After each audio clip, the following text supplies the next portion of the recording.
Bom dia, amados irmãos, graça e paz de Jesus. Um dia abençoado para todos nós. Nessa manhã tão chuvosa, né? Mas está tão gostosinho. Acredito que muitas pessoas se sentiram assim, tristes em ter que se levantar logo de manhã cedo devido a essa chuva, dá vontade de ficar na cama. Eu sou um exemplo. Eu queria estar na minha caminha nessa hora. Está muito bom lá, quentinho. Mas aprove ao Senhor que todos nós estivéssemos aqui, e a você também que está nos assistindo através dessa live, que Deus possa te abençoar, te guardar e te proteger nesse dia e todos os outros que ainda estão por vir. Vamos dar início à nossa escola bíblica dominical. Daremos continuidade à nossa aula que foi iniciada semana passada. Estávamos falando sobre o tema sobre a lei, a lei e o cristão, ou o cristão e a lei, de forma que é um assunto muito amplo e até mesmo complexo para ser estudado numa aula só. Então, hoje nós daremos continuidade a partir daqui do tópico número 3, que tem o título O Ministério da Lei. Mas antes vamos orar, pedindo discernimento ao nosso Deus, que Ele possa abrir a nossa mente e abrir o nosso coração para a Sua Palavra. Soberano Deus, eterno Pai, Criador dos céus e da terra, somos gratos a Ti, ó Deus, porque o Senhor é bom em todo o tempo, de forma que, se nós estamos aqui, ó Deus, nesse momento, no templo dessa igreja, ó Pai, ou meus amados irmãos e amigos nas suas casas assistindo essa live, enfim, é porque o Senhor tem nos sustentado a cada dia, é porque o Senhor tem nos guardado, tem nos protegido, Pai, porque nós somos totalmente dependentes de Ti, ó Deus. A nossa vida não nos pertence, mas toda a vida pertence a Ti, de forma que somos gratos a Ti, ó Deus, por esse privilégio, Pai, de estarmos mais uma vez aqui nesse lugar. Agradecemos o privilégio, Pai, de termos mais um dia de oportunidade, Pai, para fazer aquilo que o Senhor apraz, aquilo que realmente é para nós fazermos, ó Pai. Agradecemos, ó Pai, porque o Senhor tem derramado suas bênçãos sobre nós. Nós vivemos sim, Pai, em momentos difíceis, em momentos que muitos se encontram desesperados, desesperançosos, mas nós acreditamos em Ti, Pai, porque o Senhor é um Deus que tem tudo sob seu controle. O Senhor não só criou, mas governa e sustenta todas as coisas. Ó Pai amado, que nessa manhã nós possamos, Pai, aprender um pouco mais de Ti. Não aquilo que o Senhor não nos revelou, porque aquilo que o Senhor não nos revelou está guardado e conheceremos em glória, mas aquilo que o Senhor, Deus, se manifestou, aquilo que o Senhor deixou para nós, o seu povo, é aprendermos e conhecermos e aplicarmos em nossas vidas a cada dia, Pai. Que o Senhor possa nos ajudar, porque sem Ti nada poderemos fazer. Que seu Santo Espírito, ó Deus, possa mudar cada um de nós conforme a sua vontade e que venhamos a frutificar, Pai. Que venhamos a frutificar. Perdoe-nos, Pai, os nossos pecados, perdoe as nossas transgressões, perdoe, Pai, as nossas falhas, porque sabemos que o Senhor é um Deus santo e abomina o pecado, mas diz na sua palavra que o Senhor ama, os pecadores. Seja conosco, nos perdoe, Pai. É isso que te pedimos nessa manhã e sempre, em nome de Jesus. Amém. E glória a Deus. Amados, então, para darmos início, um reinício, continuação, vamos dizer assim, vamos ler o capítulo, uma passagem que fica em 1 João, que é o texto devocional da nossa revista. 1 João 3, de 1 a 6. João 3, de 1 a 6, você que se encontra assistindo esse vídeo pode nos acompanhar na sua respectiva tradução, ou então pode aqui seguir o slide, a projeção que está sendo disponibilizada. 1 João 3, de 1 a 6, e diz assim, a palavra do Senhor: Vejam como é grande o amor que o Pai nos concedeu, que fôssemos chamados filhos de Deus, o que de fato somos. Por isso o mundo não nos conhece, porque não o conheceu. Amados, agora somos filhos de Deus, e ainda não se manifestou o que havemos de ser, mas sabemos que quando ele se manifestar, seremos semelhantes a ele, pois o veremos como ele é. Todo aquele que nele tem essa esperança purifica-se a si mesmo, assim como ele é puro. Todo aquele que pratica o pecado transgride a lei. De fato, o pecado é a transgressão da lei. Vocês sabem que ele se manifestou para tirar os nossos pecados, e nele não há pecado. Todo aquele que nele permanece não está no pecado. Todo aquele que está no pecado não o viu e nem o conheceu. Amém. Glória a Deus. Então, essa passagem de João, ele vem reforçar aquilo que nós estamos estudando, né? A relação entre a lei, o pecado e o cristão, de forma que, só para recapitular o que nós falamos na semana passada, algumas considerações que nós fizemos, falamos um pouquinho o que era a lei, o que é a lei, né? Então, a lei é o Pentateuco, o conjunto de livros que tem no Antigo Testamento. Alguns acham que é todo o Antigo Testamento, é um princípio e que é a lei de Deus, e que existem algumas atitudes diante dessa lei. Então, tem aquela pessoa que é legalista, tem a pessoa que é libertina e tem a pessoa que é equilibrada. E também vimos quais eram e quais são os objetivos da lei. Ser a revelação de Deus e da sua vontade, proporcionar bem-estar e preservação da raça humana, pôr o pecado às claras, levar os homens ao arrependimento e à confiança na graça de Deus e prover orientação para a vida cristã.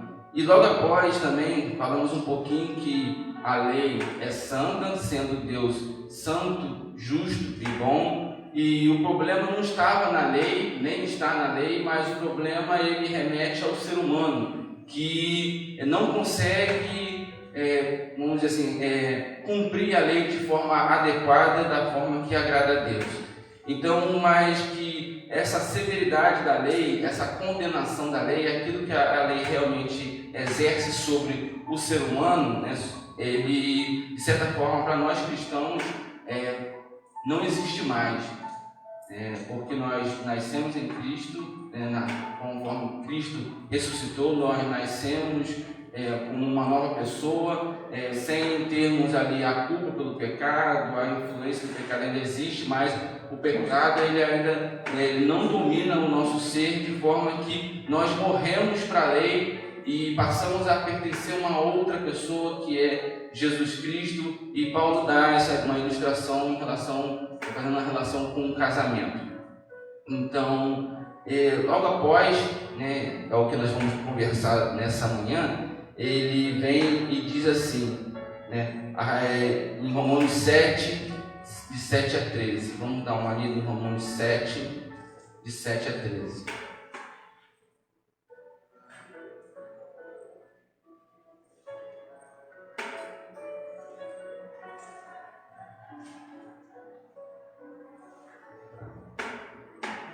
Eu vou ler um versículo, é um pouquinho só, são só 6 versículos. Então eu vou estar lendo. Os irmãos que estão aqui presentes, vocês querem ler um versículo? Aí vocês leem um versículo, então a gente vai seguindo a leitura assim para todo mundo participa. Então, aqui como título tem o Ministério da Lei, na nossa revista, como referência Romanos 7, de 7 a 13, e o versículo 7 ele diz assim: que diremos então? A lei é pecado? De maneira nenhuma. De fato, eu não saberia o que é pecado a não ser por meio da lei, pois na realidade eu não saberia o que é cobiça se a lei não dissesse: não cobiçarás. Mas o pecado, tomando ocasião pelo mandamento, despertou em mim toda sorte de concupiscência, porque sem lei está morto o pecado. Outrora, sem a lei, eu vivi, mas sobrevindo o preceito, reviveu o pecado e eu morri. E o mandamento que me fora para a vida, verifiquei que este mesmo se me tornou para a morte. Pois o pecado, aproveitando a oportunidade dada pelo mandamento, enganou-me e por meio do mandamento me matou. Por conseguinte, a lei é santa, e o mandamento santo, e justo e bom. Acaso o bom se me tornou em morte? De modo nenhum, pelo contrário, o pecado, para revelar-se como pecado, por meio de uma coisa boa, causou-me a morte, a fim de que, pelo mandamento, se mostrasse sobremaneira a lei. Sabemos que a lei é espiritual. Eu, contudo, não sou, pois fui vendido como escravo ao pecado. Porque nem mesmo compreendendo meu próprio modo de agir, pois não faço o que prefiro, e sim o que detesto. Amém. Então, nesse novo caminho que Paulo vem buscando que os cristãos de Roma pudessem entender o seu conceito sobre pecados, justificação, condenação, e a importância da lei, ele vem e fala: a lei é pecado? Qual que era a preocupação do apóstolo Paulo? Era que essa lei, conforme ele vinha falando e que tinha sido, nós como cristãos tínhamos morrido para ela, então que as pessoas interpretassem que a lei fosse um pecado, a lei fosse pecado, que a lei realmente, você cumprir a lei, você fazer aquele ato, aquela lei, fosse algo ruim. E essa era a preocupação dele. Então ele vem buscando explicar para que as pessoas não pudessem deturpar a sua doutrina. Então ele começa durante esse capítulo, esse trecho, e nós vamos acompanhando na nossa revista se desenrolar desse tema, desse conceito que Paulo explica. Então a lei é pecado? Pergunto para vocês: você acha que a lei é pecado? O que vocês entendem sobre isso? Quem fez a lei? Não, e nem pode ser. Nem pode ser. Então, quem fez a lei? Quem mandou? Escreve aí. Então, ele vai falar assim: escreve esses pecados que você vai ter que. Então, claro que não. A procedência da lei já indica a sua qualidade, a sua própria procedência dela já indica. É o que Paulo vai falar aqui, em uns capítulos mais para frente. Então, a lei é pecado? Ele mesmo já responde e fala: de maneira nenhuma. A lei realmente não é pecado. Mas então, qual é o ministério da lei, a utilidade da lei, a importância da lei para nós hoje? E que ele explica aqui. O primeiro ponto é que a lei revela o pecado. Ele diz assim: visto que ninguém será justificado diante dele por obras da lei, em razão de que pela lei vem o pleno conhecimento do pecado. Então a lei revela o pecado. Foi que nem nós estávamos conversando na semana passada. A lei, ela revela o pecado. Ela revela o pecado. É como você não soubesse o que é certo e o que é errado, e a lei, ela vem para te explicar, para te revelar o que é pecado e o que não é pecado. Ou seja, qual é a vontade de Deus, e quais são aquilo que Deus não gosta, Então ele busca você te ensinar aquilo que Deus quer, aquilo que Deus exige de cada um de nós, qual é a vontade boa e perfeita de Deus. Então ela revela o pecado, porque a partir do momento que existem restrições, na revelação escrita, nós temos a consciência, nós aprendemos o que é e o que não é pecado. É muito mais fácil você agradar alguém a partir do momento que você sabe o que ela gosta e aquilo que ela não gosta, é verdade? Então, essa revelação de Deus, a lei, nesse sentido aqui, ela vai funcionar para nós como isso, como um manual, como uma explicação, como um conjunto de regras que vai buscar nos mostrar, né, aquilo que realmente agrada e não agrada a Deus. Eu lembro, pensei agora aqui, que lá no Jardim do Éden estava tudo à disposição de Adão e Eva. Estava desse jeito. Até que um dia Deus falou assim, ó, pode comer de tudo. Se ele comesse da árvore da vida, se ele já não tivesse comido antes, ele comeria. Deus não falou assim, mas depois Deus deu uma lei para eles. Falou assim, ó, dessa daqui vocês não comem. Ainda falou mais, se comer, vocês vão morrer. Aí já tinha o quê? Vamos dizer assim, né? Uma lei. Conjunto de regras. Né? Já tinha uma regra, já tinha uma norma, já tinha alguma coisa que eles não podiam fazer. Então, que era contrário à vontade de Deus. Mas aí, então até antes disso, não tinha essa lei. Nesse contexto de Adão e Eva, a primeira lei, a primeira ordem que eles receberam, eles transgrediram, né? É interessante. Receberam, não faça uma coisa. E eles fizeram justamente o que não era para fazer. É interessante. Mas é bem falado. Então a lei ela revela o pecado. Porque se você, não só a lei, né, vamos botar assim, toda a Bíblia, ela revela o pecado. Por quê? A partir do momento que você vai lendo, né, e buscando realmente aplicar os seus ensinamentos na sua vida, e você vai tendo consciência, né, sincera, né, do que ela exige de você e o que você é e a sua incapacidade, você vai descobrir que você realmente é uma pessoa, vamos dizer assim, muito debilitada. Né? Quanto mais você busca entender e saber a vontade de Deus revelada, mais você vai ver que não consegue agradar esse Deus. Quanto mais você busca se amoldar, se transformar, conhecer o que é pecado, saber qual é a vontade de Deus, você vai ver que vai revelar em você coisas que você nem mesmo entendia, né, coisas que você nem mesmo sabia e que Deus desagrada a Deus. Né? Davi veio falar num versículo que eu não lembro que Deus são nos corações e tudo mais, e que perdoasse a ele até dos pecados ocultos, que eram pecados que ele não sabia que cometia, né?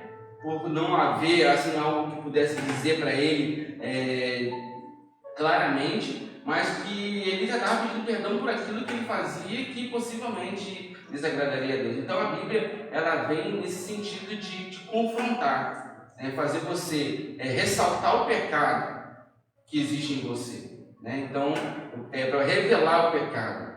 Então Paulo dá aqui esse exemplo da cobiça, né? o ato de cobiçar, esse sentimento que nós sabemos que desagrada a Deus e é nocivo, né, para a nossa relação interpessoal. Né? Não só desagrada a Deus, né, e como também, né, prejudica o relacionamento entre as pessoas. Então a lei revela o pecado porque nós não saberíamos qual é a vontade de Deus se não houvesse a lei, não é verdade? Mas é interessante que aí ele passa para o versículo 8. Mas o pecado, aproveitando a oportunidade dada pelo mandamento, produziu em mim todo tipo de desejo cobiçoso, pois sem lei o pecado está morto. É interessante, porque a lei ela não só revela o pecado, mas como ela desperta o pecado. E como que essa lei desperta o pecado? Há pessoas, não são todas, que elas gostam de contrariar aquilo que é norma, aquilo que é preceito, aquilo que é correto. Então a pessoa sabe o que é errado e ela sente prazer em fazer ao contrário. Há pessoas até que vocês possam ter conhecido que vão dizer assim,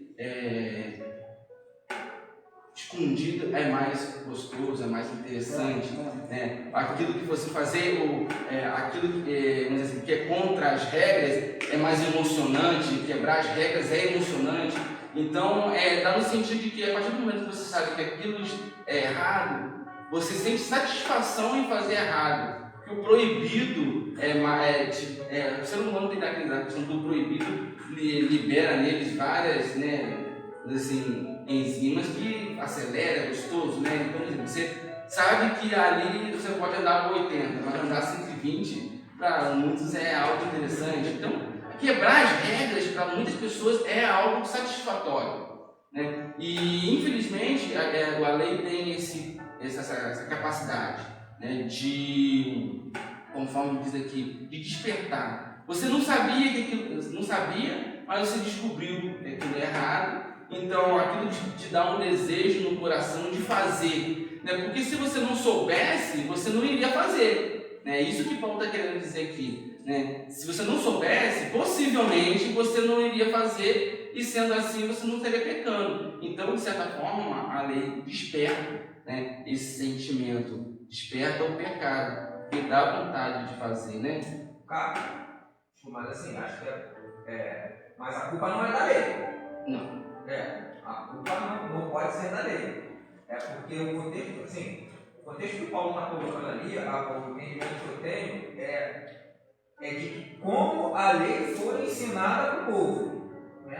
Quando a lei é ensinada de uma forma acusatória, onde você, vamos usar potencializa, que é a frase do momento, né? Tudo potencializa, onde você potencializa aquilo que está errado em você, beleza, seu sentimento gera aquilo que vai você fazer aquilo que, né? Tipo, não bota a mão na tomada porque tomar choque. Meu pai falou que não pode, então vou botar só porque meu pai falou, beleza?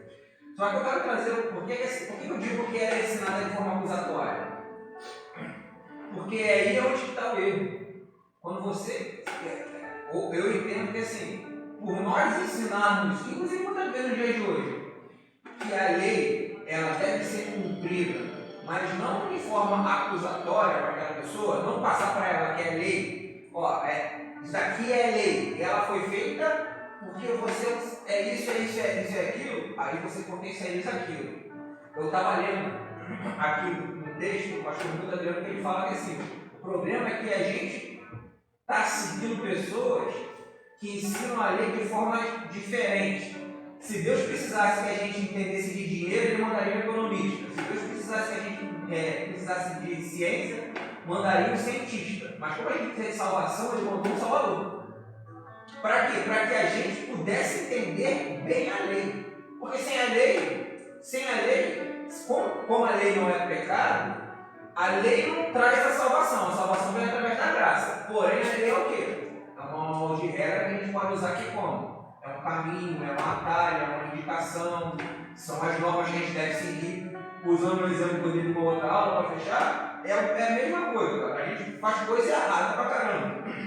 A gente está fazendo um monte de coisa errada na rua, passando sinal, que não sei o quê, bate de frente com um policial, com gente na rua, mas na hora que bate de frente com o juiz lá no tribunal, você tem que entrar de calça, nem gosta de calça, você tem que entrar de terno, nem gosta de terno, você tem que entrar do jeito que for. O pessoal vai, mandou ficar calado, cala a boca, ele fala, eu tenho de não devo ficar caladinho, por quê?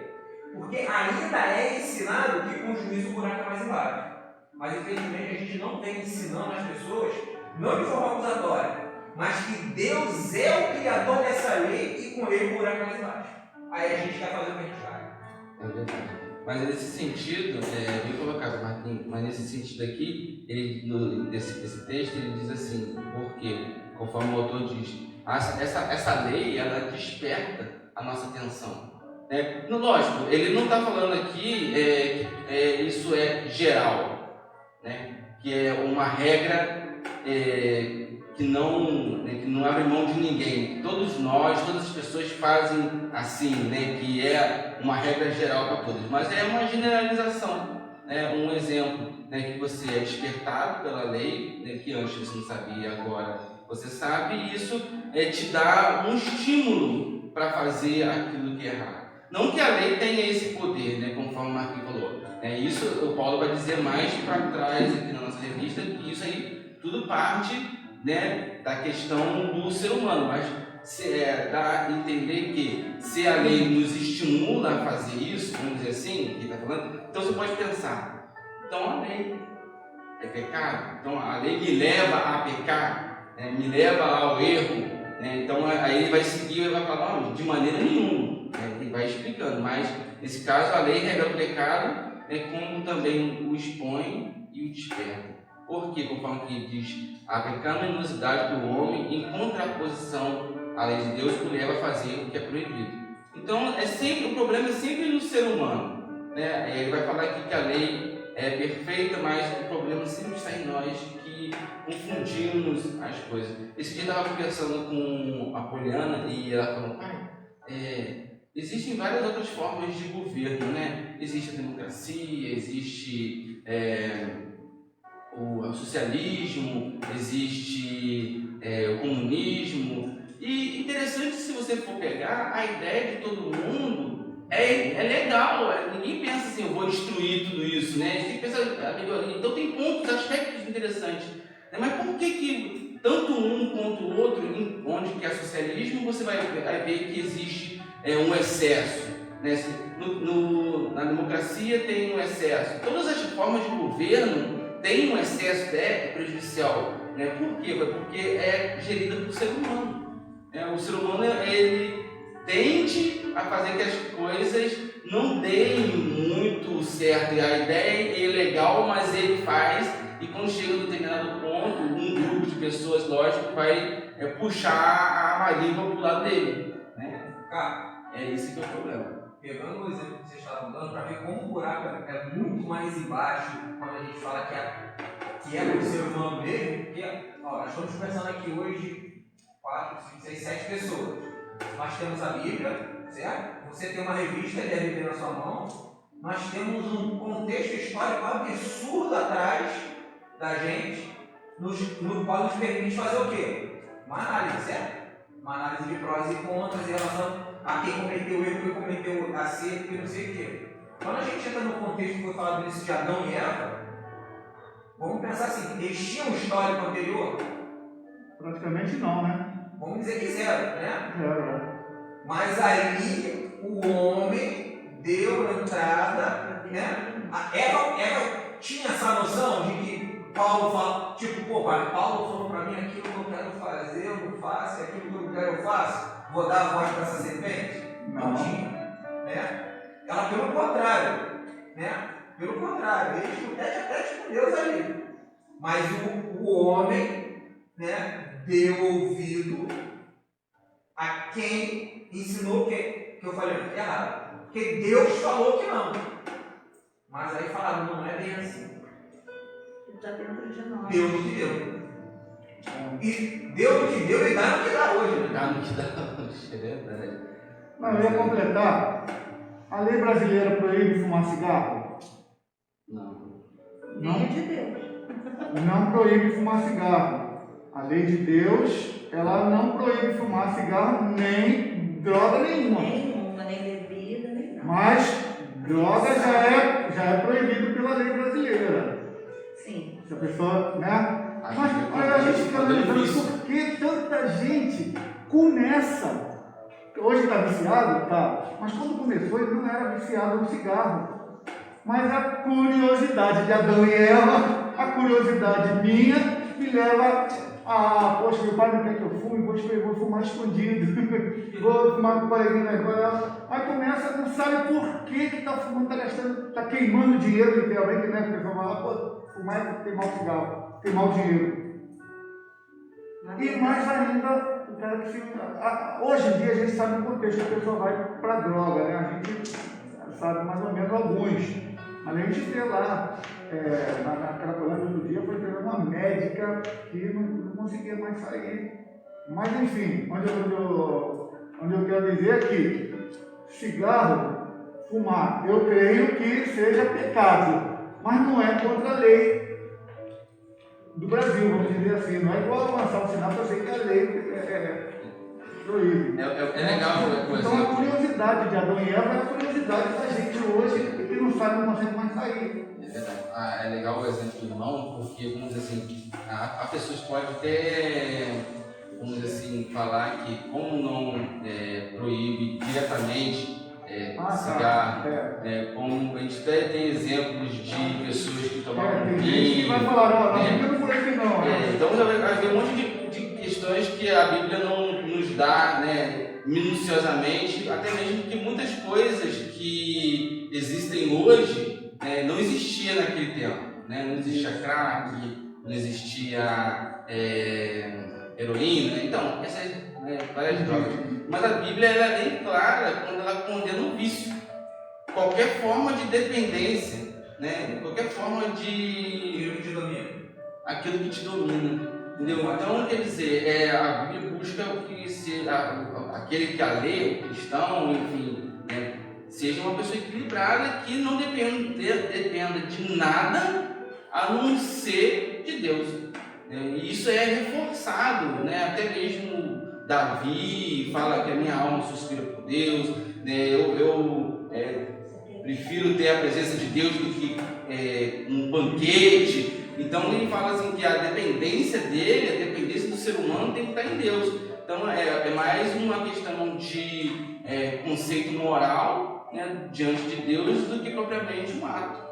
Eu acho que não é nem moral, mano. Quando a gente traz mais o problema de hoje, vamos lá, você falou, foi perfeito na questão, né? Na verdade, toda a palavra de Deus ela é contextualizada de forma que ela atendesse as pessoas do passado, do presente e do futuro. A palavra de Deus ela já está contextualizada para isso, né? Para daqui a 30 anos, se Jesus não voltar, ela esteja aplicável naquele momento, certo? Mas é como você falou, pô, não é porque na Bíblia não diz que não pode pular da ponte, que ela vai pular da ponte. Né? Então tem coisas que a gente também. Aqui a gente usa esse exemplo para coisas nossas, às vezes para a gente retrucar o filho nosso. A gente usa isso, né? Não, mas eu preciso falar para você que você não precisa pular da ponte, que você não precisa pular da ponte para pular. Eu preciso falar para você que você não tem que comprar uma arma para você não tem que comprar uma arma. Não é porque a Bíblia não dá isso, mas a gente no secular a gente faz isso. Mas para coisas da Bíblia, às vezes a gente não consegue explicar coisas óbvias como essa. É verdade. E essa questão interessante do vício, porque como nós estamos falando aqui de algumas atitudes que dentro da nossa religião, elas são evidentes, né? E que é uma característica das pessoas que fazem parte da nossa comunidade. Então, quer dizer, normalmente o crente não fuma, não bebe, e não faz um monte de coisas, e essas são as características do cristão. Sendo que tem pessoas que não são cristãs e também não fazem nada disso. Eu tenho um primo que não é cristão, ele nunca fumou, nunca bebeu, só toma refrigerante, e aí, quer dizer, então, ele agora, tem gente falando, o cara fala pra mim, vem cá, a Bíblia condena jogar no bicho, a Bíblia condena jogar no outro. Eu vou falar igual ele falou, a Bíblia condena, entendeu? Aí a gente tem que conhecer para a gente saber responder igual aqui respondeu. Não é questão que a Bíblia precisa falar para você, não se joga para você, entendeu? Então a Bíblia não precisa falar essas coisas, mas a gente tem que chegar, peraí, vamos ver aqui a vontade de Deus, porque é difícil em questões, se a pessoa te pegar assim é difícil, mas a gente sabe que não é. Que a Bíblia ela trata de verdades. Verdades não a questão de certo e errado, mas na verdade de algo absoluto. Né? Absoluto. Então ele vem e fala assim: toda forma de vício é pecado. Vamos dizer, na lei lá, não lembro muito bem o versículo como esse é colocado, mas diz, todo viciado não herdará o reino de Deus. É uma coisa assim que diz em Levíticos. Então, em outros lugares também de uma outra forma, mas enfim, todo viciado. Então você vai pensar, quando a nossa mente é viciada, então conforme o irmão falou, álcool, cigarro, drogas, enfim. Mas você pode ser viciado em outra coisa, você pode ser viciado em Coca-Cola, você pode ser viciado em chocolate, você pode ser viciado em novela, você pode ser viciado em café, você pode ser viciado em várias outras coisas, nas quais você não consegue ficar sem. E às vezes aos olhos humanos é isso. Para você é certo. Cara, esse ponto que você está falando é tão importante, até porque a gente não está fugindo da questão que você está falando de pecado e sobre lei, da questão da contextualização, que é a visão do entendimento disso, do que é e o que não é. Beleza? Mas a gente está no EBD, então a gente não pode deixar de comentar sobre isso. A gente não pode esquecer também de que muitas das coisas são pecado para os nossos olhos de acordo com a nossa sociedade. Né? Existem os exemplos históricos da igreja. Antigamente era pecado ter uma bateria dentro da igreja. Antigamente era pecado ter uma guitarra dentro da igreja. Bater palma. Antigamente era pecado bater palma. Antigamente era era pecado. Celular continua sendo pecado, mesmo antes, hoje e ontem, né? Sempre foi. Entendeu? Antigamente era pecado você ter um atabaque dentro da igreja. Mas eu falo, você vai na Bahia, você vai nos continentes africanos, cara, lá não tem bateria, lá tem atabaque. Aquilo é histórico, é contextualizado. Então tem que ter só uma questão daquilo do que o que não está na Bíblia, né? Não está na Bíblia, mas a gente entende porque nós somos seres pensantes, por isso existimos, beleza? Mas aquilo que não está na Bíblia, mas certamente desagrada a Deus. Por que o domínio num vício de bebida é isso quê? Porque nosso corpo é o quê? É um templo, né? E a gente não entende que tudo aquilo que é templo a gente não tem que zelar bem. Então, se a gente vai zelar bem, a gente tem que cuidar bem. Porém, culturalmente, há 150 anos atrás, o cigarro de tabaco ele era que nem Coca-Cola. Né? Eu tive uma aula, o professor falou, cara, os primeiros missionários batistas, eles ao final da noite, eles fumavam, porque fazia parte do dia a dia deles. Houve um processo de desconstrução desse cenário, entendeu? Então é só essa questão que a gente tem que tomar muito cuidado do que é apontar, contextualizar e aos poucos, entendeu?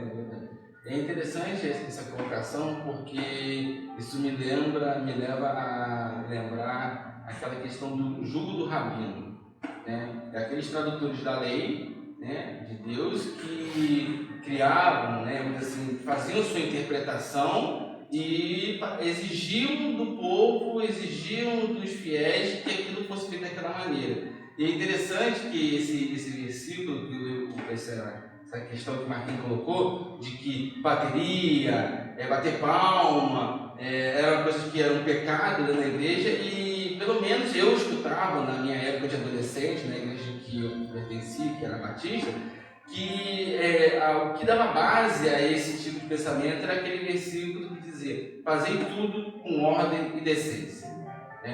Aí me parte a pensar, ordem e decência aos olhos de quem? Aí, no caso, aos olhos das pessoas que eram líderes de ordem. Ter bateria é uma questão que sai da ordem e da decência. Então, a bateria é do mundo, porque toca não sei onde. Guitarra é do mundo, né? Então foge da ordem, foge da decência, segundo o julgamento dele. O ser humano vai mudando e hoje a gente vai pensando assim, mas a questão interessante nós notarmos que o ser humano ele pode fazer avaliações quanto à questão da lei, que nem essa lei que nós estamos falando, de não ter vícios, né? Não podemos nos viciar. Então nós mesmos, através do nosso julgo, nós podemos dizer, isso nós podemos ser, e aquilo as outras coisas a gente ignora, mas não sabemos nós que, de uma forma geral, tudo isso leva para o mesmo fim, né? Então, é uma questão complexa.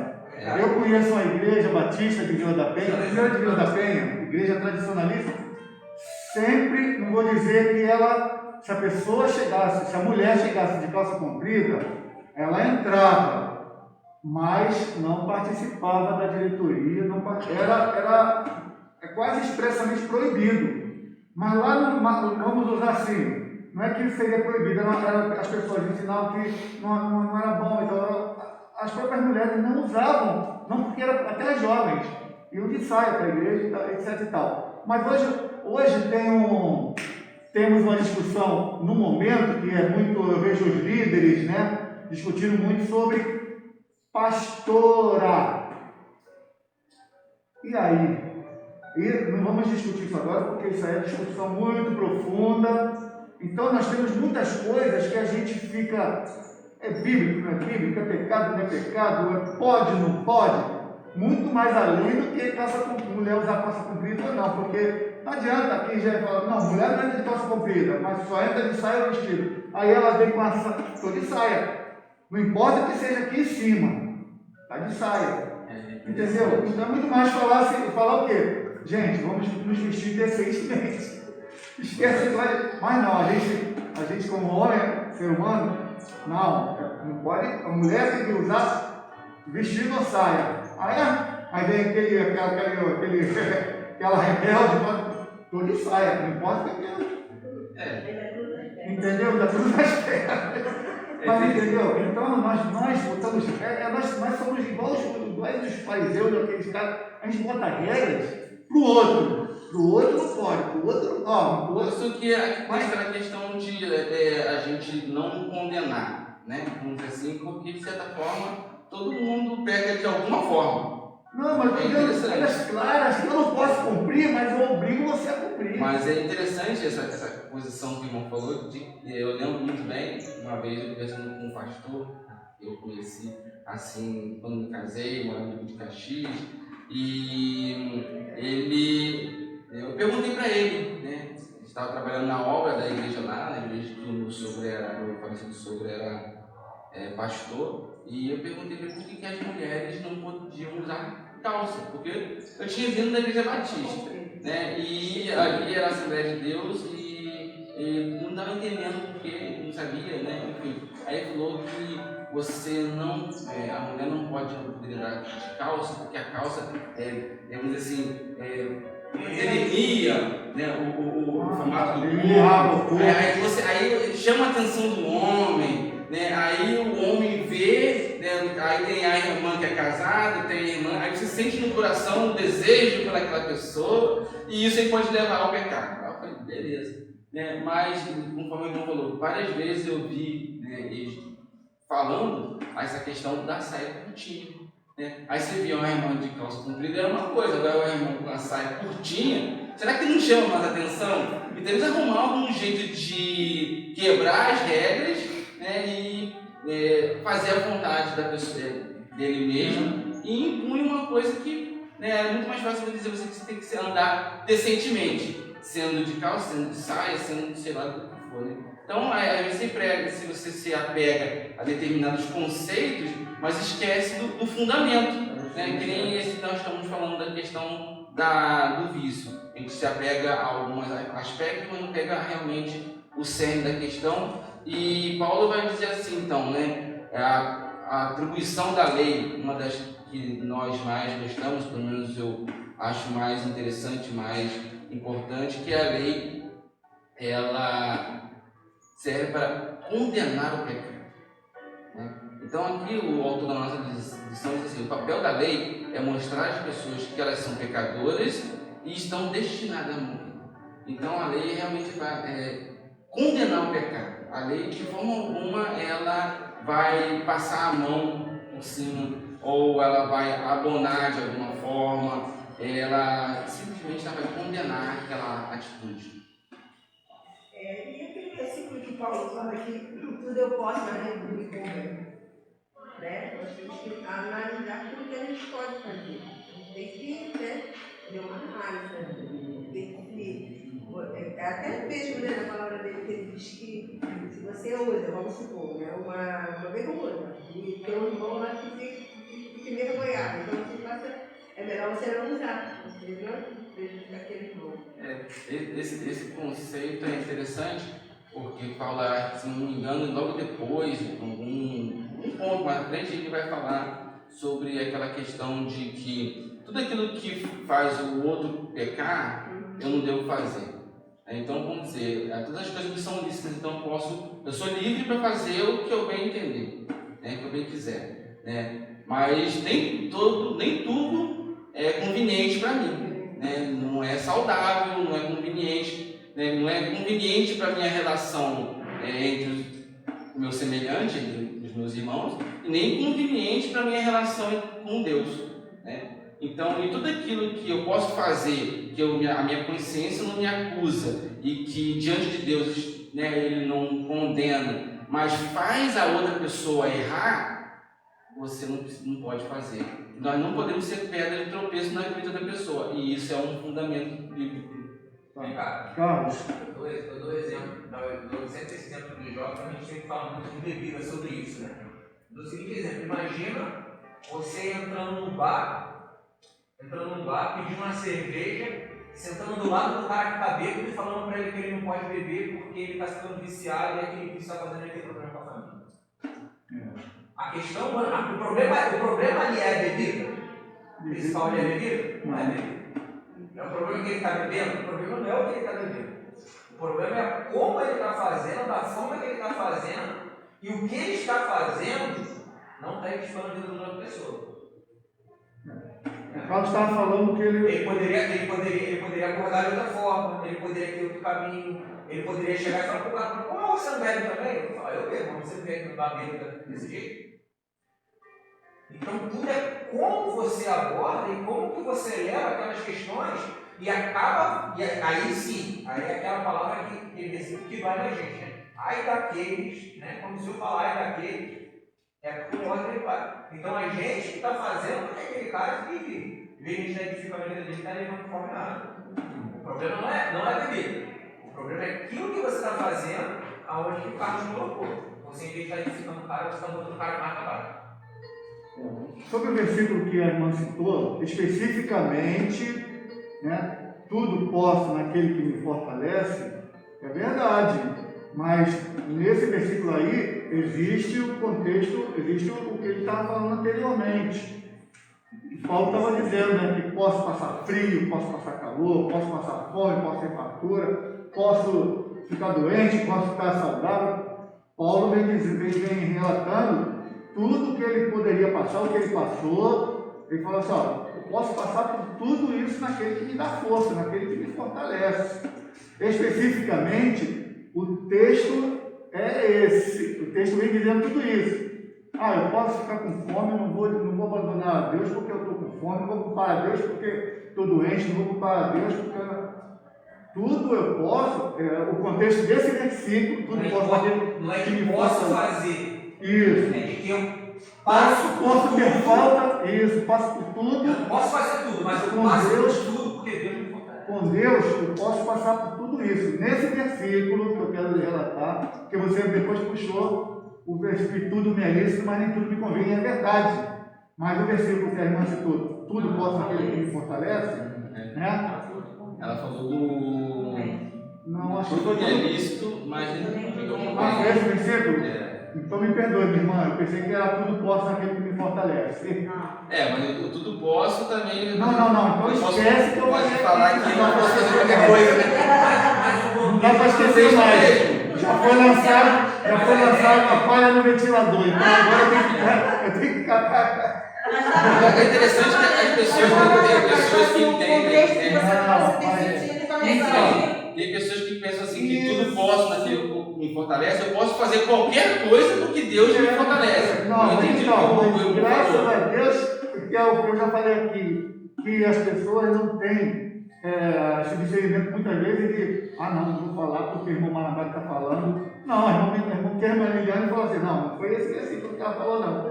Eu estava no caminho, mas eu estava dizendo que foi esse que ela falou. Mas é válido, né? É isso que eu estou falando, então. Aí os dois se contextualizam. Eu sei, mas eu poderia estar falando de uma outra coisa, dizendo assim, o irmão, não é, não, eu entendi. Eu entendi que a irmã Liliane teve a lei da coragem e o discernimento para aqui. Irmão Jorge, não foi isso que ela falou, não, foi aquilo que o irmão Carlos falou que ela falou. Entendeu? Porque a gente deixa no ar e todo mundo fica, pô, irmão Jorge está doido, ela não falou isso. Entendeu? Então, a Liliane me deu a abertura para eu pedir perdão à irmã, porque ela não falou isso. Então, vamos dar continuidade aqui então. Então, senão eu tenho que botar essa aula para 3 aulas. Eu vou tentar nessa aula. Não, que isso? Imagina só. Poxa, A gente aprende assim. agora aí nós vamos ficar tristes com o irmão. É bom ouvir o irmão falar. Aí você não pode fazer o irmão tropeçar, tá Eu já vendo? cheguei hoje atrasado, ainda vou. Não, deixa quem sabe. O irmão pode falar, porque senão ninguém vai falar. O irmão, você não pode fazer o irmão tropeçar. Então, o papel da lei é, conforme aqui o nosso autor ele diz aqui, que revela, né? Nós falamos, revela o pecado, desperta o pecado, e a maior característica dela é que ela condena o pecado.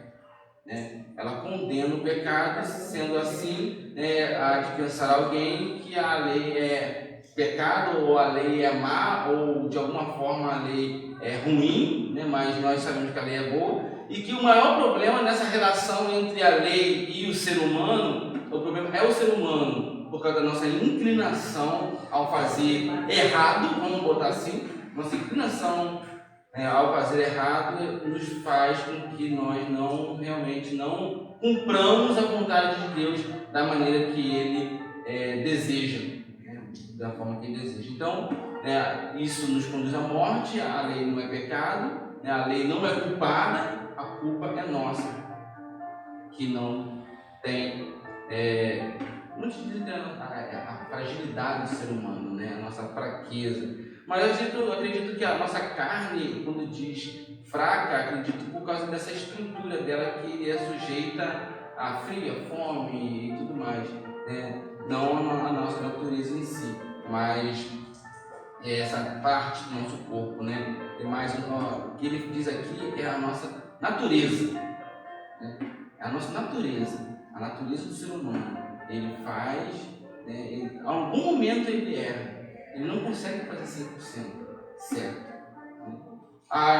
De pensar que muitas das vezes vamos tentar fazer o que é certo, mas não vamos conseguir por falta de condição, né, da nossa natureza mesmo. Cada um tem a sua dificuldade, seus pontos, e assim, a lei não é ruim, de forma alguma é pecado. Então, quais são os atributos da lei, né? Paulo caracteriza aqui na nossa lição que a lei é santa e o mandamento santo, justo e bom. Essas são as características da lei, né? Santa, justa e boa. E nos foi dado para que nós possamos caminhar em santidade. Logo nós falamos no domingo passado, e Paulo, no Êxodo, quando Deus fala com Moisés, ele já fala com vocês: sede santos porque eu sou santo. Então a lei ela não poderia ser, vamos dizer assim, menor do que a característica e a revelação da personalidade de Deus. Então ela é santa, ela é justa, ela vamos dizer que ela é boa, porque reflete, é uma reflexão, vamos dizer, um reflexo da santidade de Deus. Então, esses são os atributos da lei. Aí passamos para Romanos 7, de 14 a 25, que vai tratar da lei e a carne. E essa aí é algo interessante, porque essa guerra, essa contraposição de lei e carne é que nos causa os maiores conflitos, né? Os nossos maiores conflitos.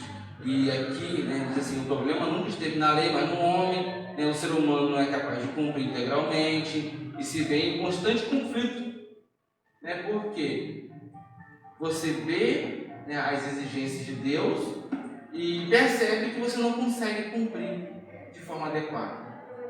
Você vê aquilo que te encanta, não, como podemos dizer, aquilo que te é oferecido a você constantemente, né? E que é agradável aos olhos, igual a questão da maçã, né? Porque a questão da maçã é que a Eva viu e era agradável aos olhos. E o ser humano ele é muito visual, né? Então aquilo que é agradável aos seus olhos, né? Aquilo desperta interesse nele, né? E isso, muitas coisas que despertam o nosso interesse, como o pecado, como outras coisas mais, causa conflito em cada um de nós, nos traz conflito, porque se nós somos pessoas regeneradas, nós não nos satisfazemos com o pecado, não estamos sob o domínio dele, mas somos constantemente assediados pelo pecado, somos tentados de forma que aquilo, nas coisas que são agradáveis aos nossos olhos. Então, uma vez eu escutei, não lembro muito bem aonde, mas que dizendo que Satanás, nosso inimigo, ele nos tenta naquilo que nós mais nos afeiçoamos, mais gostamos, aquilo que mais temos como importante, ou as nossas maiores fraquezas. Ele busca a nossa fraqueza e nos tenta com isso. Entendeu? Então, isso gera um conflito. Da mesma forma que Paulo, um grande apóstolo, um homem inspirado por Deus, um homem que trabalhou, né, na propagação do Evangelho, também tinha conflito. Imagina eu e você, todos nós enfrentamos conflito, esse conflito do que é a vontade de Deus e as suas exigências e aquilo que sou eu, e a minha impossibilidade. Então, Paulo sentia na pele os conflitos gerados pelo conhecimento da lei que o direcionava à vontade de Deus, mas ao mesmo tempo em que era assediado pelo pecado. Então essa contradição, essa contraposição, nos gera conflito. E o maior conflito que nós temos é o conflito interior, é o conflito na nossa mente. Aquilo que constantemente fica no nosso ouvido, falando, nos dando sugestão. Pode falar. Eu acho que quando gera conflito é bom, né? Significa que o espírito está ali. Porque tem gente que, tipo assim, pode acontecer, até comigo mesmo, de situações que não geram conflito, então eu não sinto que está lá acomodado e a carne está falando. E tem a situação de quando o espírito conflita com a carne e mostra para mim que está errado. Então, enquanto isso estiver acontecendo, é bom para a gente. Agora, quando não acontece, não é bom, né? Então, por isso que a intenção de a gente ler a palavra de Deus, de a gente buscar, é exatamente para a gente conseguir perceber esses conflitos e lutar contra isso, né? Eu acho isso interessante, porque quando fala assim, o conflito de Paulo, porque ele estava lá ligado com Deus, e quem não está?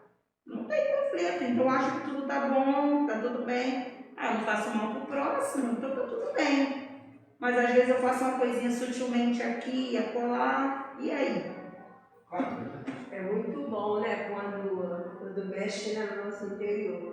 Eu vou falar até. Aconteceu comigo, eu vou falar que não me envergonho porque aqui é IBD. Eu recebi meu pagamento, né? Essa semana e veio a metade do 13º. Aí eu tirei a parte do salário, né? Do dízimo. E fiquei pensando assim, poxa, eu estou tão apertada, eu acho que eu vou, a metade do dízimo, vou deixar para depois. Quando receber a outra parte, eu vou tudo junto. Eu fiquei pensando, olha, mas aquilo estava me incomodando de tanto, sabe? E eu fiquei com aquilo na cabeça. Aí o que aconteceu? Na véspera eu tinha visto meu saldo na conta, direitinho. Deus, irmão, no outro dia, quando eu abri a conta, não tinha nada. Menino, tinha R$6 e pouco de negativo. Aí eu falei assim, Jesus, o que é isso? Eu tenho que pagar tanta coisa, o que houve? Aí eu fechava o aplicativo, abriu, não tive nada. Liguei, fiquei mais 10 minutos esperando aquela propaganda da Itaú e nada. Aí eu fiquei negócio, eu da manhã de manhã, porque era feriado de Guarulhos, né, no dia. Aí você sabe que no outro dia, eu falei assim, antes de eu ir lá no banco, eu vou abrir a conta novamente. Abri a conta outra vez. Quando eu abri, está lá o dinheiro. Eu falei assim, Senhor, obrigado. Deus, eu vou entregar meu dízimo da minha paciência. É um aviso de Deus. Mas essas coisas acontecem aí. Nossa, irmão, eu peguei lá direitinho, eu não tenho como tinha que sacar. As pessoas podem achar que ele poderiam achar que. Deus fala, Isso que eu ia falar. Amém, dona dízimo. Aí eu perguntei pro rapaz, né, no dia que eu fiz lá dentro, sacar por causa do valor que não saía lá fora. Aí lá dentro eu falei pro rapaz, mas por que aconteceu isso? Isso, minha conta não tinha nada. Eu falei, não é possível, eu falei assim, não, é possível sim. Porque eu consegui ver a conta e não tinha o dinheiro. De repente foi um probleminha do sistema. Só que eu não aceito o sistema de Deus aí. O sistema. Que bom que isso faz isso faz. O financeiro. Gente, eu já estava incomodada. Choque de realidade. Se o financeiro do homem não falha, né? Imagina o financeiro de Deus.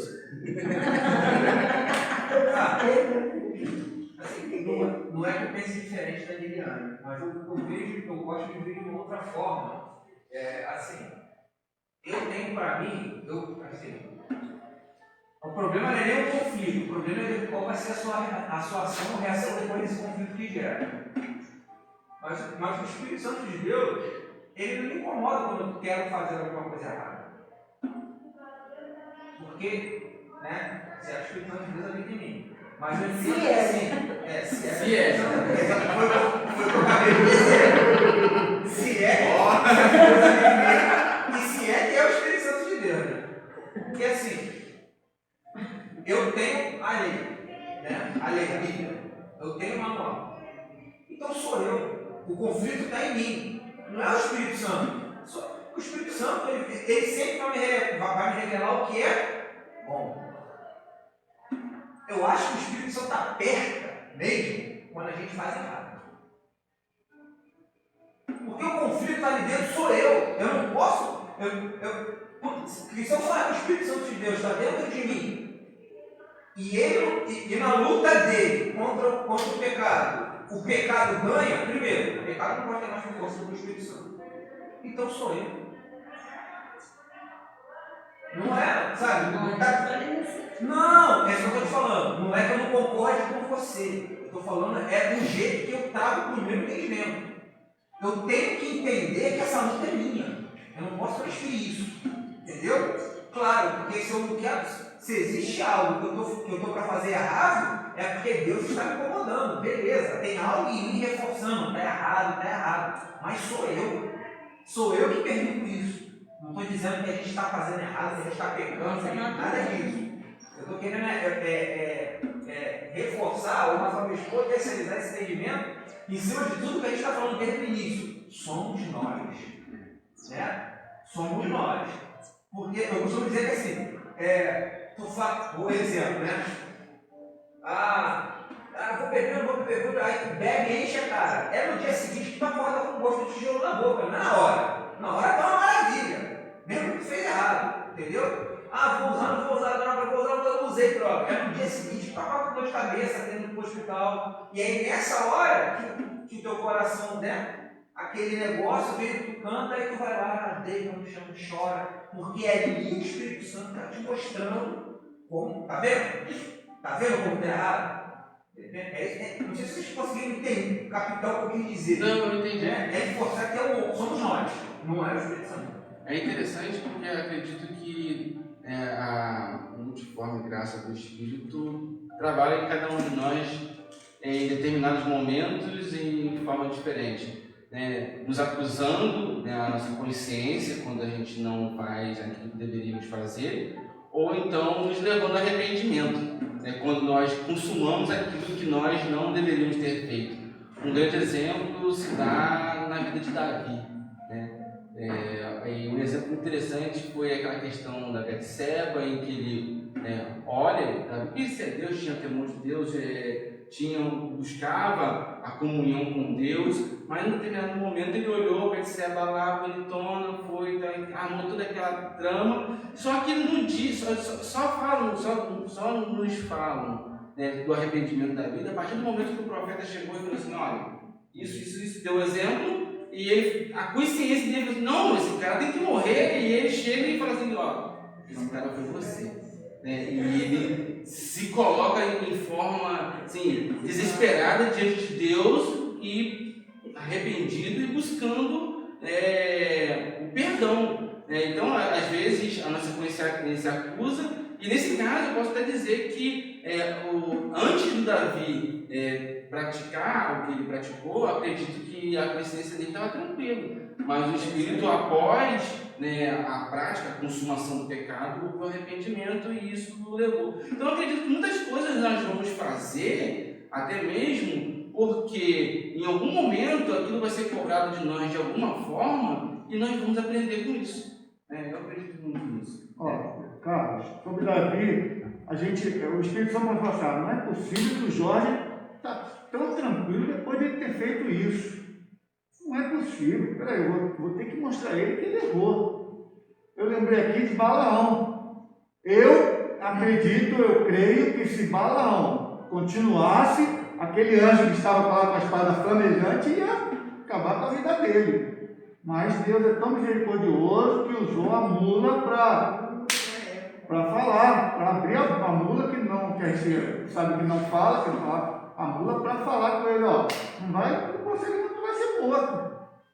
Mas ela não falou isso, né? O poder, né? Pô, por que tá me batendo? Pô, eu estou te livrando. Então, ele viu do perigo. Então, muitas vezes, o Espírito Santo me dá um toquezinho, pô, mas eu não acordo. Eu ainda não estou nem aí porque eu cometi, não estou nem aí. Estou igual Davi, não, nada errado. Então, até o Espírito Santo pega pesado e me mostra. Fala assim, não, cara, se arrepende porque você está indo para o abismo, cara. Então, entendeu? Então, ele vai usar o anjo lá na frente, até que o Espírito Santo vai chegar e falar assim, pô, tu não está vendo que tu está caminhando para a morte, ó, se tu der mais tanto espaço, tu vai para o outro, entendeu? Então, até que o profeta Natan, né? Natan vai chegar para Davi, mas alguém vai chegar para o pessoa que ninguém viu, fazer igual lá no Moisés, aí o cara, o hebreu vai chegar para o Moisés e falar assim, ó, eu vi quando tu matou. Então, aí eu vou falar, poxa, alguém viu, aí por isso eu vou me arrepender? Não, eu tenho que me arrepender antes. E nessa mesma Mas história, sabemos que Davi tinha uma capacidade enorme de se arrepender, né? Continua. Eu já menti. Não, falei que eu ia tentar. não, E a pobre da mula ali, tadinha, né? Pois é, Sim, Davi ela direitinho ajudando o cara e ainda pagando batendo pago. na pobre da e mula. nessa história de Davi, Andrinho aqui também, olha aqui. você levantou a mão? É porque você tá assim, escondida atrás da cesta? Tem que falar, né? Fala aí. Você tá fora do campo de visão. Você tá fora do campo de visão. Não, é interessante o que o Marquinhos falou, porque também aconteceu nessa questão, porque, por exemplo, se você sabe a verdade, sabe que aquilo ali é errado, e você começa aquele erro, deixa tudo, entendeu? Porque o Espírito Santo não vai te incomodar, ele sabe que está errado, ele vai deixar acontecer para você saber que aquilo ali é errado de novo. Ele não vai te incomodar, ele vai deixar acontecer para aquilo dar errado para você aprender, entendeu? Por isso que existe o livre-arbítrio, entendeu? Entendi, também é uma forma de ação do Espírito Santo nessa questão. Ele pode te avisar ou não, né? Deixar você você errar às vezes para você aprender com o seu erro, porque que nem Davi, nessa questão, Davi, ele fez errado, se arrependeu, mas não, o seu arrependimento alcançou o perdão de Deus, mas isso não o eximiu da consequência daquilo, do seu pecado. Deus foi lá e falou que ia matar o filho dele, ia levar o filho dele, que o filho dele não ia ficar, enfim. E o filho dele realmente morreu. Então, a consequência do pecado de Davi foi realmente a ação justa de Deus naquela questão, né? Sofreu as consequências do pecado. Então, há uma variedade de formas de se trabalhar nas nossas vidas, né? Nos acusando, não nos acusando, deixando. Acredito que Deus, na sua infinita sabedoria, busca tratar cada um de nós da maneira que cada um de nós necessitamos ser tratados. Então, é algo assim sublime. Então, dando continuidade, Paulo diz que existe uma guerra, existe um conflito muito grande dentro do cristão. Precisamos entender nesse contexto aqui que a nossa caminhada, né, ela tem 3 estágios, né, conforme Paulo diz aqui. Primeiro, a justificação, que nos liberta da culpa do pecado. Nós não somos mais culpados, a culpa caiu sobre Cristo e Ele pagou a nossa dívida. Dessa forma, nós não somos mais culpados diante de Deus, somos justificados, conforme a Liliana falou, se é que o Espírito Santo está em você, se você está em Cristo. Existem várias outras condicionais, mas de uma forma geral é assim. Então, existe a justificação que nos liberta da culpa do pecado. Depois existe a santificação, né, que é um processo que vai nos libertando do poder do pecado, da escravidão do pecado, da influência que o pecado tem em nossas vidas. Nós não somos mais escravos do pecado, mas ele ainda exerce uma influência porque ainda está presente em nós, né? O corpo mortificado do pecado, constantemente ele tenta ressurgir e atrapalhar a nossa vida, atrapalhar a nossa caminhada, né, de várias formas. E isso é uma caminhada em que cada um tem um grau, cada um tem a sua dificuldade, cada um está numa evolução diferente, de forma que a nossa busca é constante, para que o pecado, né, não seja como podemos dizer, exerça alguma influência sobre nós. E a glorificação é que é o momento no qual nós estaremos livres da presença do pecado. Então, é culpa na qual nós já fomos livres dessa culpa. A presença do pecado que ainda existe e a sua influência na nossa vida é a santificação, na qual nós vamos aprendendo o que agrada e o que nos agrada a Deus e vamos buscando sinceramente, né, acompanhar e crescer nesse sentido, né? E a glorificação no momento em que nós estivermos junto a Deus e que não haverá mais a existência do pecado. Então nós seremos totalmente livres da presença. Então nós estamos no processo. Acredito que eu e você estejamos na etapa número 2, né? Nessa etapa número 2, cada um de nós temos um nível diferente aí, né? Uns mais evoluídos do que o outro, uns mais alguns aspectos, né, mais desenvolvidos. E então Paulo, para nós encerrarmos já, ele tem a consciência desse conflito. Ele deixa registrado para nós, para que eu e você possamos entender que existe um conflito dentro da nossa mente, que é a carne que constantemente ela busca nos assediar, né?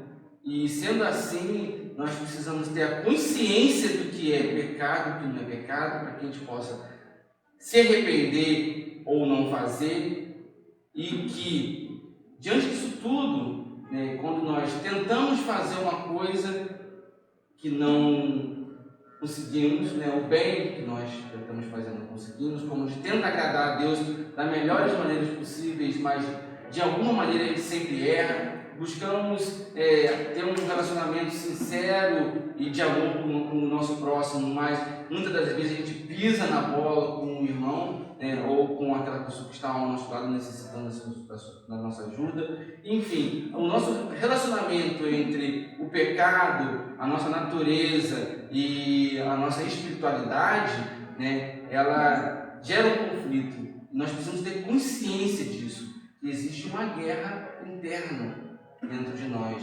E Paulo, ele se expressa de uma forma assim tão desesperada nesse finalzinho, que ele diz assim: quem me livrará do laço dessa morte? Então ele compreende a sua debilidade, compreende o poder do pecado, da influência do pecado, ele entende a necessidade de agradar a Deus e que tudo isso é muito complexo, que gera um conflito, de forma que ele faz isso e pensa: quem me livrará do laço dessa morte? Quem pode me libertar disso? Quem pode me ajudar com isso? Né? Quem pode me auxiliar, me proteger, me guardar enquanto essas características tão peculiares do ser humano? Você falando isso, eu acho que resume na questão da humanidade mesmo, né? Deus não isenta de nós a humanidade, né? Não isenta, Ele nos ensina a lidar com ela. Todos os dias surge em mim um sentimento, um desejo. Até eu chegar lá, o desejo já houve, né? Às vezes a gente olha assim e fala: pô, aquele casal está bem, por que separar? Por que teve traição? Aquilo não foi de repente, automático. O desejo já tinha, de alguma forma. Então, tudo passa pelo desejo, até você concretizar o ato, né? Então, todo dia a gente vence algo, todo dia eu acredito que você decide: ou alimento a minha carne, aquilo que está dentro da minha humanidade, ou alimento o espírito, aquilo que me faz eu vencer a carne, né? E todos os dias. Não adianta eu pensar daqui a 3, 4 anos, todos os dias, porque a humanidade não vai sair de nós. Deus nos ensina a lidar com ela. Como Ele não ausenta os problemas, Ele passa pelos problemas, né? Essa história de que vamos ter Jesus como Salvador, não vamos ter problema. Aí quando surge aí essas igrejas que falam só de vitória, né? Essas coisas todas, só vamos ter vitória. Nem sempre. Mas Ele nos ensina a lidar com as perdas, com as guerras, né? Com as batalhas, com tudo que a gente passa aqui no mundo, vamos continuar passando. E aí depende de nós, o que vamos nos alimentar. É igual alimentar o ódio. alimentar o amor, né? Alimentar o perdão, alimentar a falta de perdão, mas o que você vai fazer todos os dias com aquilo que Deus te ensina? Você vai cumprir ou não? Né? Ele deixou o Espírito Santo, você vai deixar ele controlar a sua vida ou não? Por isso, livre-arbítrio, porque não somos marionetes. Né? Se fosse assim, seria fácil. Para que Deus mandava Jesus? Não precisava fazer um robôzinho que ia atender todas as exigências. Mas ele mandou justamente para nos ensinar. Ele, como humano, passou por tudo. Mas ele escolheu obedecer. Faça de mim esse cálice se for possível. Contudo, faça a sua vontade. Né? Boa vontade. Jesus não teria. Irai, mas não pequeis. Depende do que vai fazer com a ira. Um sentimento como um amor, como uma raiva. Então, tudo ele nos ensina. Aí decide a gente. E isso é a importância da lei como expressão da vontade de Deus, para que nós possamos chegar à santificação, a nos ajudar a combater essa batalha e suprimir os nossos desejos, de entendermos quem somos nós e quais são as exigências de Deus em relação a nós e como nós podemos vencer isso. A Bíblia, a lei, a Bíblia, o Evangelho, de uma forma geral, ela demonstra a fragilidade do ser humano, mas ela destaca onde nós podemos alcançar o auxílio e que nós podemos ser vencedores nessa batalha. Entendeu? Depende qual é a sua atitude diante das circunstâncias. Apesar de Deus ser um ser que fala no coletivo, mas ele é capaz de nos tratar individualmente. Porque às vezes a gente fala assim, mas caiu no vício, mas o vício daquele é algo muito difícil de ser vencido, que é preciso muito mais busca, muito mais acompanhamento, muito mais de Deus, da igreja, há todo um trabalho com isso. Outros conseguem sozinhos, ele, Deus e pronto. Outros é ele, Deus, a igreja, a família, e aí sim Deus vai usando quem ele quer, da forma que ele quer. Então é muito individual, né? É muito individual. Mas eu acho que o básico é esse. Se eu decido, se eu quero, que a transformação vem pela mente, né? Transformar pela renovação da mente, eu vou decidir alimentar aquilo que Deus quer que eu faça, né? Para a mudança da minha vida. Porque o céu já está lá, agora é como eu vou viver aqui na Terra. Para poder alcançar o céu. É interessante, realmente. Muitas pessoas acham que às vezes, acredito que hoje em dia não, mas acho que antigamente eles pensavam mais assim, de que existe uma mágica nesse negócio aí.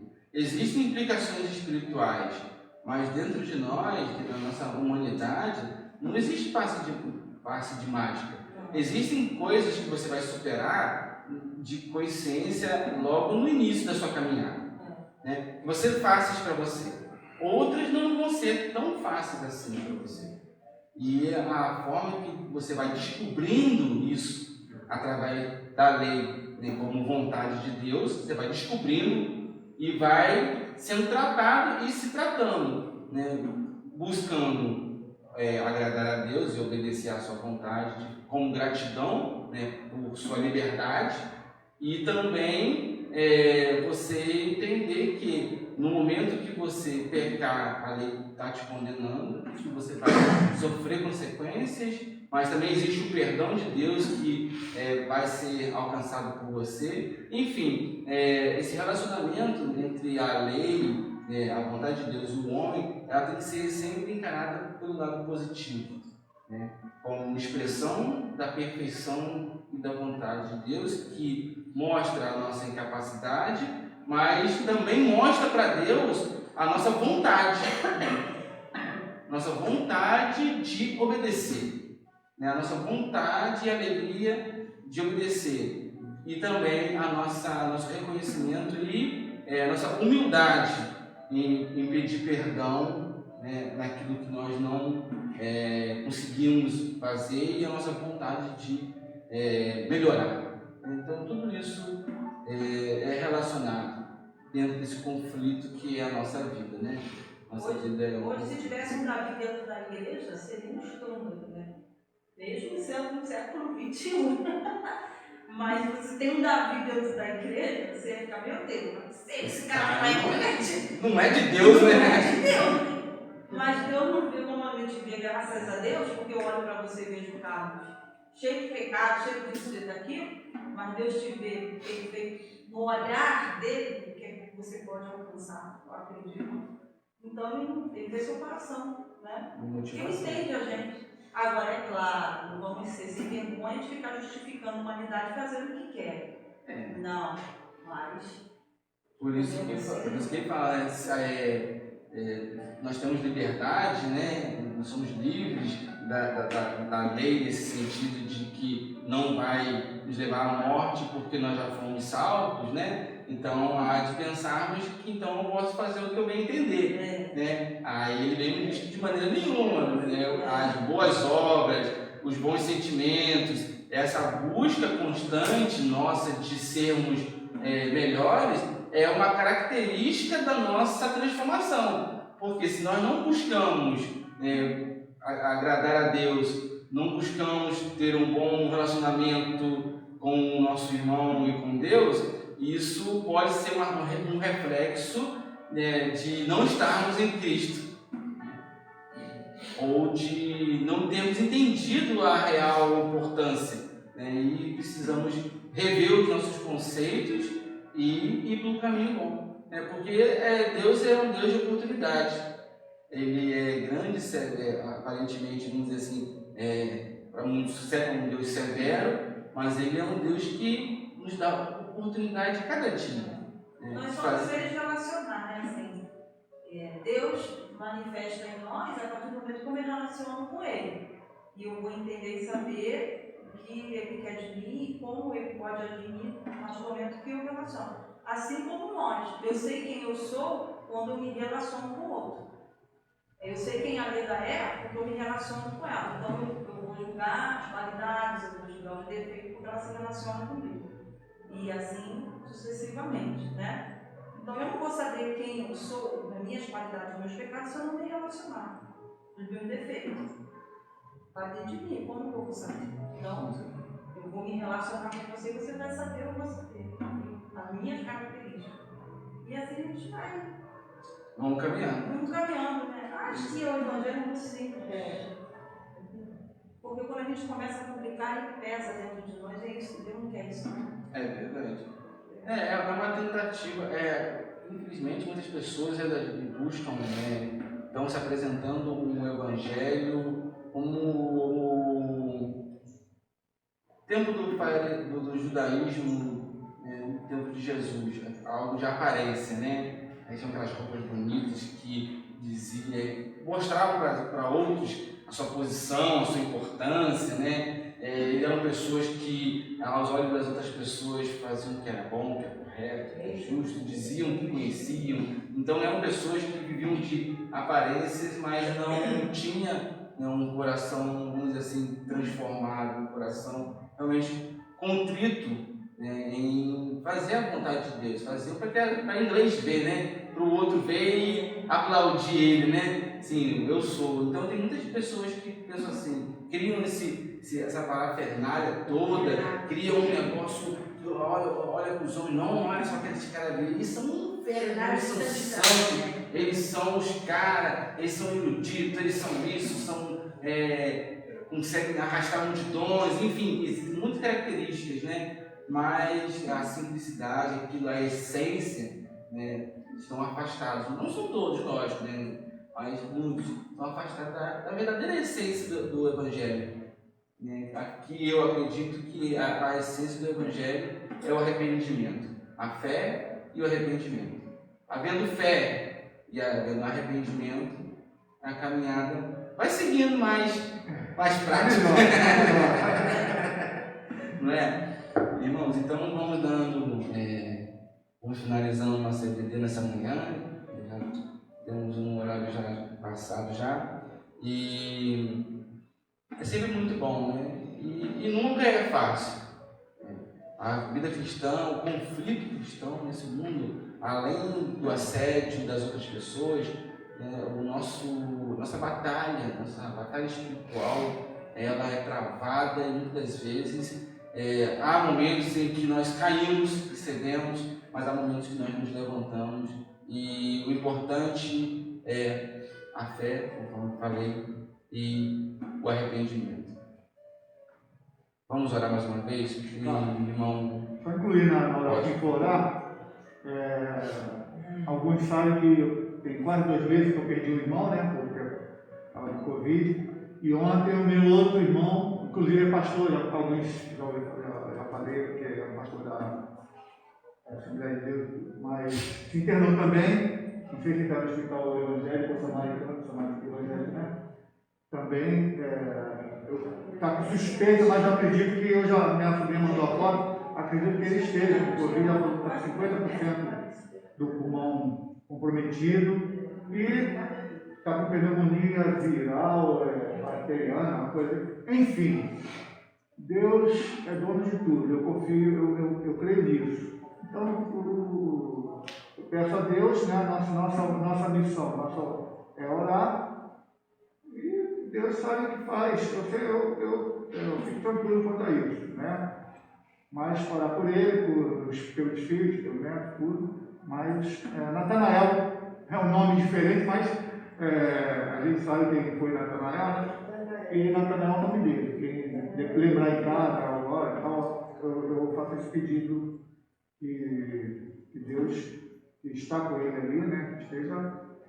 Eu peço a nossa vontade, cara, que cure, mas que seja sempre como Deus quiser. Deus conforte os corações e cure o meu irmão Natanael. Mais um pedido aos irmãos que tiverem seus dízimos e suas ofertas, podem depositar no gasofilaço após a oração. Eu queria pedir à irmã Mais que estivesse orando, tanto pelo término, pelo nosso dia, como pelo pedido do irmão. Senhor, muito obrigada por hoje pela manhã, por iniciarmos a nossa manhã aqui, em família, reunida, Deus, em família de Cristo, aprendendo um pouco mais da tua palavra, entendendo um pouco mais daquilo que o Senhor nos deixou, e seja o mais importante ainda praticarmos, fazermos com que todos os dias sejamos pessoas diferentes, melhores, ó Pai, para o nosso próximo e melhores ao teu olhar, Senhor, para que possamos sentir a alegria e a felicidade da tua graça, Senhor. O Senhor também, porque o que queremos, ó Pai, é deixar seu coração feliz, assim como nós que somos pais, ficamos felizes quando vemos os nossos filhos obedecendo e sofrendo as boas consequências pela obediência. Acredito que o seu coração, que seja o nosso Pai, também sinta essa felicidade, ver os seus filhos obedecendo e vivendo aqui na terra com as boas consequências da obediência, através da sua palavra. Muito obrigada, Deus, por tu deixaste ela para nós, e cabe a nós a decidirmos se vamos ou não continuar fazendo com que ela seja a luz para o nosso caminho, não para os nossos pés. Coloca agora a vida, Senhor, do irmão nas tuas mãos, Senhor, do teu Pai. Coloca, Senhor, toda a sua família, seu irmão que pediu, Natanael, que está naquele hospital internado, mas que conhece o organismo dele, que conhece as necessidades, que conhece, Deus, a fragilidade. Tu pode muito bem reverter o quadro a qualquer momento, porque tu és médico dos médicos. Pai, em nome de Jesus, enquanto ele estiver lá, Senhor, cuida do teu servo. Pai, que tu possa estar usando os enfermeiros, médicos, todos aqueles ali, Senhor, para que possa estar dando força ao teu servo para passar por essa fase difícil, Senhor, essa tempestade, Pai, que tem afligido o país, o mundo, mas que tu dê força a eles, Senhor, e toda a família, os filhos, netos, a esposa, Senhor, os irmãos, para que eles possam passar unidos, Pai, em família, acolhendo uns aos outros nesse momento que precisa de acolhimento, precisa de uma palavra de ânimo, de força, precisa das orações, precisa, ó Pai, se colocarem de fato e de verdade, com amor no coração pelo mundo, Senhor. E que eles venham passar por isso com mais tranquilidade, Senhor, nesse momento difícil, quando nos colocamos assim, Senhor. E o Senhor vai fortalecer, porque o Senhor é Deus. E pode todas as coisas. Cuide dele lá, que a tua paz invada aquele hospital, todos os leitos daquele hospital, de todos os hospitais, ó Deus, que tantas pessoas têm sofrido por essa doença e tantas outras, seja dos certos ou não, ó Pai, para que possam ter a oportunidade de conhecer, Senhor, mesmo no meio de tudo, Senhor. Obrigado por um dia na tua presença, que a noite possamos estar aqui, para que possamos aprender um pouco mais de ti, descansar nossos corações em ti, Senhor. Nos leva agora para o nosso lar, nos dê um dia na nossa casa como família, Senhor, sentindo a tua paz e a tua presença. Em nome de Jesus. Amém. Assim terminamos nossa vida nessa manhã. Que Deus possa continuar abençoando a cada um de nós durante esse dia e que possamos estar juntos aqui, a partir das 19 horas, no nosso culto de adoração. Que Deus abençoe cada um. Graça e paz.